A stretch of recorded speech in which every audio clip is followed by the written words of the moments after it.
All right, so let's do the halfway back pause where we get that stripe, and go ahead and look at it. All right, because here is where you want to make sure that at this point you're really doing it with the wrist and the elbow. Right, now go ahead and raise it all the way up. Very good. Right, now the ball's probably already there because it was already. Now look back to where the ball is on the ground. Snap it through. There you go. You guys synchronized. That was pretty good. Okay, so then we just got to make sure on the follow-through side when we're done that we're looking at that solid colored stripe. We're not looking at the carbon fiber on each side. Want that more this way or straight out? Yeah, you're going to be looking right past it. All right, so do that again. So go back halfway, kind of pause, check it, check your grip, lift it up all the way. Okay, look back to the ball and snap it through. Okay, now without looking back, I want you to do the same thing. So I want you to go halfway back, but don't take your eye off the ball. There you go, lift it up. Okay, and then snap it. Good. Okay, now we're not going to pause. We're just going to do the same blended movement all the way back and through. There you go. Good. Okay, we can try a couple more. Now what you're doing is you're just kind of committing that range of movement to memory, right? And you're keeping your eyes focused down. So then what we'll do is take the Saber, put it to the side, and you're going to take your pitching wedge and a tee. And a tee? Grab a tee, yep. So I'll show you. So when you take a tee, I'll show you the beginner way of installing the tee. Okay. Right? Is there always a ball guy here? Or if there's not, you just get the ball? Yeah. That right there is where all the golf balls are stored. Okay. And then he's wearing the long pants, right, and he's got the radio on. Okay. He'll provide us with more balls. So don't use your finger to just poke the tee in the ground. Take a ball and hold it like this. All right, so now what you're going to do as you put the tee in the ground, you're actually going to use kind of your whole wrist, because sometimes depending on where you go, the ground can be really hard. So then you're going to just push it down using the ball to push the tee in. Right? There you go. And then if the ball doesn't sit straight, then you push the tee in a little bit wobbly, so you got to straighten it up. So now we're going to do a couple practice swings, and you're just basically going to pretend that club is the Saber. So before you hit there, Jeff, just kind of rehearse that wrist action up. And on that, she has different grips, but yep. If I'm lining it up right, yeah, your thumb right is on the golf guide. Yeah, we're going to refine this a little. So this thumb is actually going to be slightly to the right of golf pride. But yeah, good question. Yep, so Joyce, your thumb, go ahead and put your hands on here. Let's check. So when you look down, you want your wrist a little bit more over. Yeah, like that. Yep. And then you do the hinge. It's twisting so much. Yep, the hinge and the set. Yep, set and then snap. So that's what I want you to say kind of in your head is set, snap. Because that's what you've been doing with the Saber. You've been setting it and then snapping it. Now the set happens in one fluid movement. You swing it back and set it. If you forget, you can go halfway, hinge, and that kind of breaks it into two pieces. But what we're hoping is we get one fluid movement to set and then snap. Yeah, once you've done that a couple times, then you can set it right behind the ball and do that same set and snap. We'll just hit the ball? Yep, hit the ball, let the ball get in the way, yep.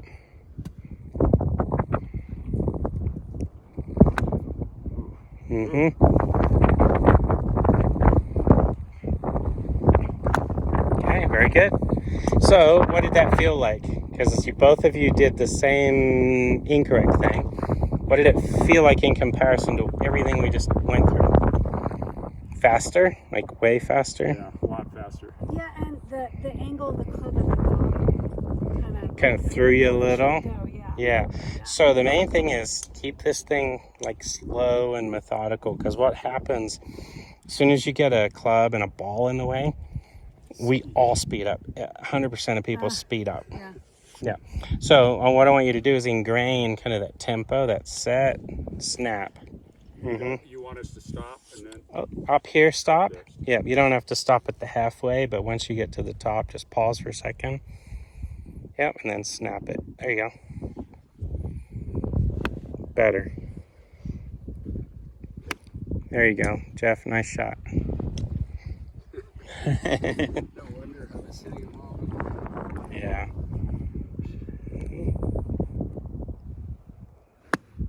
Okay. So Joyce, as you're doing that, you know, we did the Saber. It's kind of this fluid thing, but now we got a ball in the way, so we have to have some consistency to what we're doing. So I'll show you on video later what I saw there, but I'll kind of talk you through it right now. So go and, yeah, put your glove on. So set up another ball there.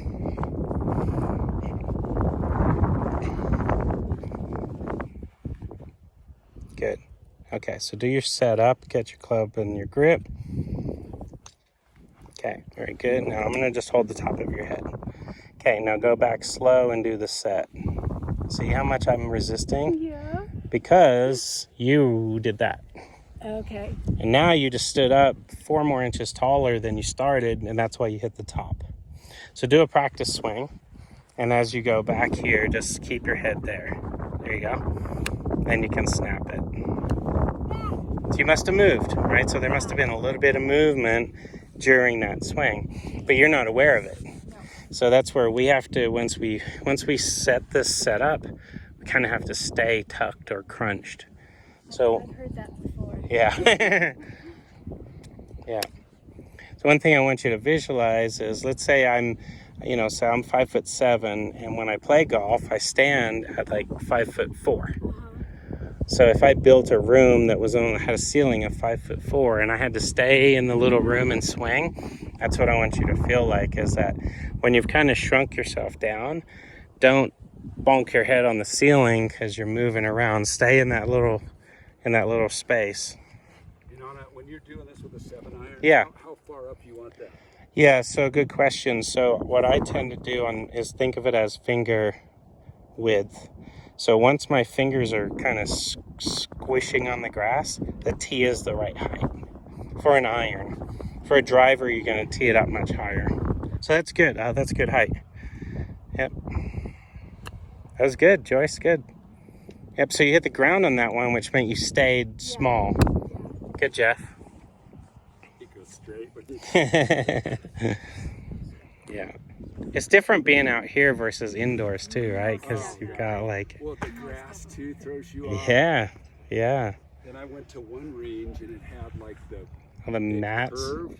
Mm. And so it wasn't like straight squares. And it really messes with you because then you start like Oh yeah. at a weird angle. Yeah, exactly. Yep, so do that blended set and then a nice snap. So you stood up. Yep. There it is. Right, so that's where you can have essentially like this nice, beautiful flowing swing, but be driven crazy by this game because you don't feel that you're moving 2, 3, 4 inches. Lifting and yeah. So what we do in that is we have to have our bodies do, so if you watch me here, if I'm kind of bending at the waist, well, as I turn in my backswing, I have to kind of crunch a little bit to the side, and then when you come back, you're kind of, everything's staying like tucked over. Same plane. Yeah.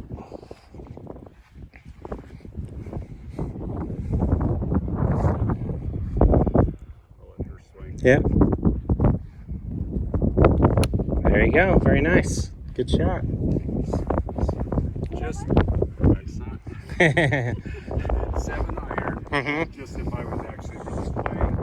Is that about Yeah, so what we're going to do is every one of your irons, these guys, with this type of a club head, we're going to play in the middle. So you're going to think of it like an equilateral triangle from your toes. So whenever you put, like that, from my toes to the ball, it's kind of all equal sides is the way you want to think about it for an iron. And then when we get to a driver, you got your driver here. So we're not going to position it in the middle. We're going to position it up closer to our front leg. So it's going to be kind of not equal, right?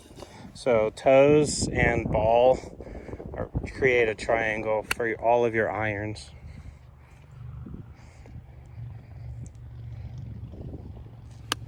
There you go, very nice. Yep, T came flying all the way back here.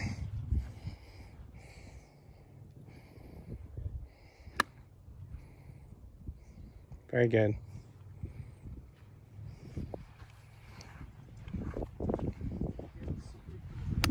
Nice. It's cool to watch it just take off and fly through the air. It's great.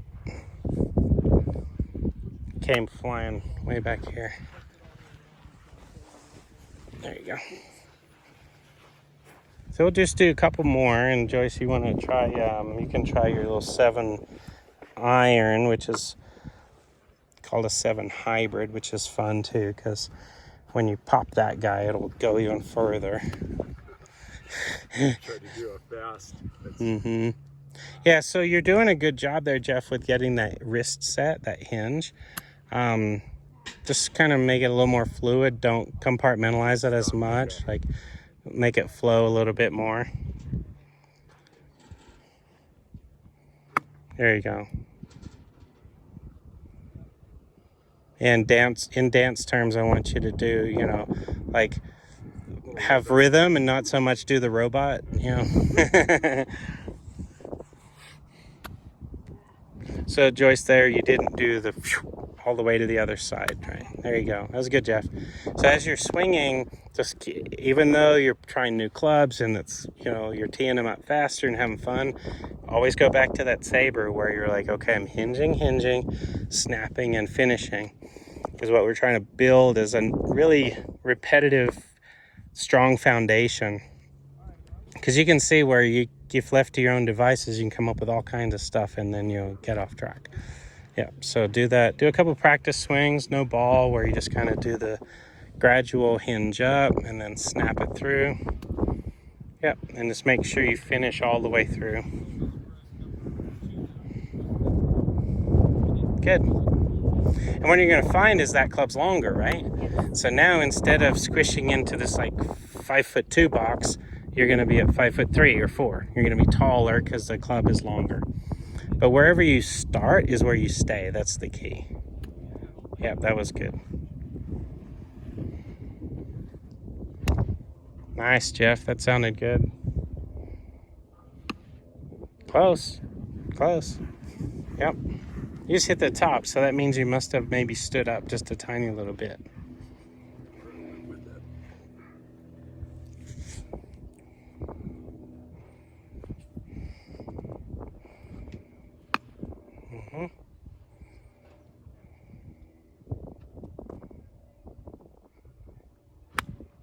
Yeah, there you go.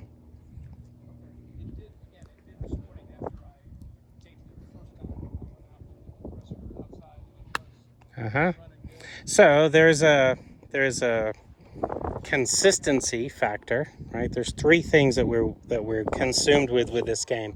One is consistency. Like, do I hit the same way every time?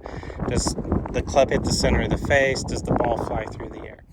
Then there's accuracy. So let's say you hit it nicely, but it's going right and left. That's going to be another assessment. We're going to have to figure out, how do we stop it from going right all the time or left all the time? Then there's distance, right? So there's 3 pieces of the puzzle. What we're working on right now is just the consistency part. So as you feel the weight of the club, you'll kind of sense that you can create a lot of force with very little effort, right? Just like snapping that ball in the Saber. It makes a loud snap. And you're not really creating tons of force. You're just doing it the right way. So same thing with the club. When you pick it up here, just give it a little gentle push, right? What I like to picture is I'm at the park. I got my kid on the swing. He comes back here. I kind of gather my hand on his bottom. And I don't just go wham, because then he's going to get whiplash, right? So as he comes up on the swing, I kind of go with him and then just give a little push at the end. I don't push at the beginning, push gradually. So that's what I want you to feel in the golf swing, is there is a push for some speed, but it's kind of through the swing. There you go, Jeff. It's not like slam the foot on the gas at the beginning. Gradually speed it up. Close. Yep. Yep, I saw your brain was working. It was thinking through the steps. See, that one, Jeff, wasn't quite as good because you gave the kid whiplash just a little bit there. There you go, Joyce. That's it. That's this little rhythmical nuance, right? Rather than compartment, like do the robot. It's kind of like here, boom. And when you're accelerating and you're pushing the kid on the swing set, there's a moment where you're like, okay, got it. Yeah. So that's what you want to feel with the club. There's a kind of a heaviness to the club that you have to gather and then let it go. All right, let's do one more with this one, and then we'll try the driver.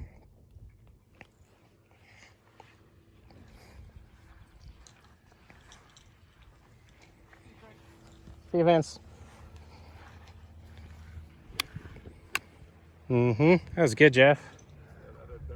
Yep. I think it went in. Haha, nice. You get to sign your golf ball and then put it on a plaque, and then you have to buy everybody drinks. Which, by the way, we have like this hole-in-one club, like insurance. So you kind of pay, everybody pays into it that signs up for it. Because then if you get a hole-in-one and there's only 3 people at the club, you get a nice credit on your book so you can buy stuff with. But if the club is super busy, then not only do you end up using up that chunk, but you end up coming out of pocket to buy it. So you want to have a hole-in-one on a really quiet day. We'll probably only be out here quiet. Yeah. There you go. Must have been a little height change, right? All right, one more and then let's do the driver.